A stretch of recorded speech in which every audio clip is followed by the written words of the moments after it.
inascoltati, invisibili. Incontriamoci e portiamo Crotone in Calabria.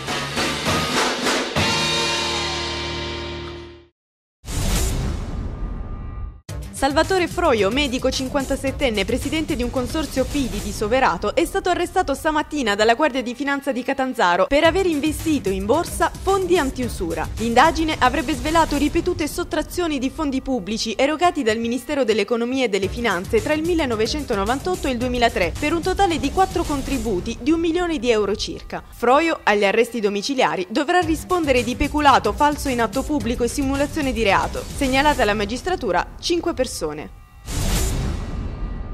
Un latitante, Domenico Donato, 42 anni, e 2 suoi favoreggiatori, Giuseppe Gozzi, 42 anni, e Dimitri Bruno, 22, sono stati arrestati dai carabinieri di Cosenza con il supporto dei militari dello squadrone riportato cacciatori di Vibo Valentia. Nella tarda serata di ieri i militari hanno fatto irruzione in un casolare sulle colline cosentine, dove i 3 uomini si stavano esercitando con armi da guerra. Sono stati sequestrati 2 mitra Kalashnikov, una pistola calibro 9, ben 7 tra furgoni e auto di grossa cilindrata.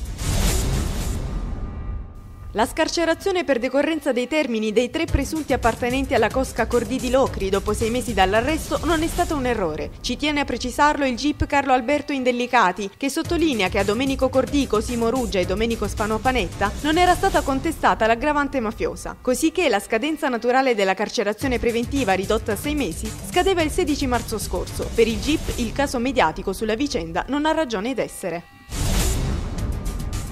Hanno occupato il comune di Reggio Calabria e attuato una forte protesta a circa 50 lavoratori socialmente utili e di pubblica utilità di Palazzo San Giorgio per sollecitare la loro stabilizzazione. Ieri pomeriggio il fulmine della manifestazione è stata la minaccia, da parte di alcune lavoratrici precarie, di lasciarsi cadere dal terrazzo dell'edificio, tanto che sono dovuti intervenire i vigili del fuoco con il telo d'assalto. L'amministrazione ha tempo fino al 31 marzo per assorbire in pianta stabile i propri lavoratori precari. Scoperti stamattina a Catanzaro atti vandalici nella sede della segreteria politica di Mimmo Tallini. È stato bruciato un manifesto elettorale e infranti i vetri della porta d'ingresso. Sul posto sono intervenuti gli agenti della Digos che hanno avviato le indagini. A Lamezia invece secondo atto intimidatorio in 15 giorni a Salvatore Vescio, candidato a sindaco. Ignoti durante la notte hanno incendiato la sua auto. Singolare protesta della segreteria provinciale dell'UGL Polizia di Stato di Crotone, guidata da Gianfranco De Carlo. Poco personale, uomini e donne, pochi automezzi. Ciò che abbonda in questo periodo alla questura di Crotone è il materiale qui esposto, filoni e cetrioli. Questo è uno dei cartelli esposti in un gazebo dal sindacato, che esprime solidarietà ad un poliziotto che ha subito un richiamo scritto per aver arrestato fuori servizio una persona ed aver trasmesso la notizia alla stampa senza autorizzazione dell'ufficio. Ha avuto felice esito la simulazione di evacuazione effettuata nel quartiere Ianorum Bolotto di Catanzaro. Dalla segnalazione delle sirene e dell'avvio dell'esercitazione, infatti, in 1 ora e mezza tutta la zona è stata completamente abbandonata. L'operazione, che non è altro che l'esecuzione di quanto previsto dal piano di evacuazione, ha interessato 616 persone, di cui 28 disabili. I soccorsi sono giunti sul posto dopo 25 minuti. È stato presentato ieri sera alla stampa il progetto Musicos, Musica in Cosenza, una rassegna musicale caratterizzata da abbinamenti enogastronomici. Saranno 4 serate, durante le quali si assaporeranno ottimi piatti ascoltando della musica di qualità. Il primo appuntamento è per venerdì 26 marzo alle 20:30. Tutti gli incontri si svolgeranno nel ristorante Al Frantoio a Cosenza.